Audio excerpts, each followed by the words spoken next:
దశాబ్ద కాలం తర్వాత నూతన రేషన్ కార్డుల పంపిణీ జరిగింది. కొత్త కుటుంబాలకు కార్డులు మంజూరు కావడంతో పాటు పాత కార్డులలో పేర్ల చేర్పులు మార్పులు కూడా పూర్తయ్యాయి.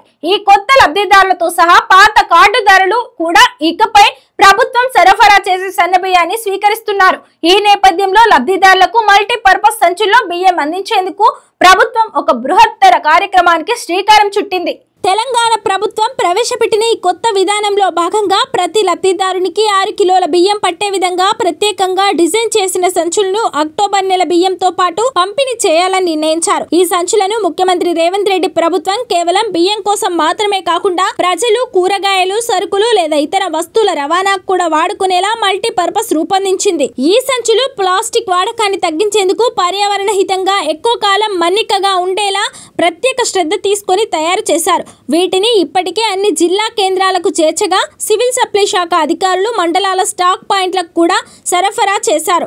వాస్తవానికి అక్టోబర్ 1వ తేదీ నుంచే ఈ కొత్త సంచుల ద్వారా బియ్యం పంపిణీ చేయాల్సి ఉంది. కానీ అనూహ్యంగా రాష్ట్రంలో స్థానిక సంస్థల ఎన్నికలు కూడా అమల్లోకి రావడంతో ఈ కార్యక్రమానికి తాత్కాలికంగా విరామం లభించింది.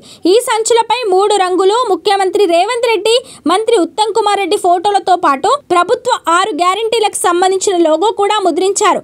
ఈ రాజకీయ గుర్తులు ముద్రించడం వల్లనే ఎన్నికల సంఘం ఈ రేషన్ బియ్యం సంచుల పంపిణీ ప్రక్రియ నిలిపివేసినట్లు తెలుస్తోంది. ప్రభుత్వం ఈ వినూత్న కార్యక్రమం ప్రస్తుతానికి వాయిదా పడడంపై లబ్ధిదారులు నిరాశ వ్యక్తం చేస్తున్నారు. ఈ సంచులు ప్రజలకు ఎంతగానో ఉపయోగపడడంతో పాటు పర్యావరణ పరిరక్షణకు కూడా దోహదపడతాయని అధికారులు ఆశాభావం వ్యక్తం చేశారు. ఎన్నికల కోడ్ ముగిసిన వెంటనే కార్యక్రమాన్ని తిరిగి ప్రారంభిస్తామని పౌర సరఫరాల విభాగం అధికారులు వెల్లడించారు.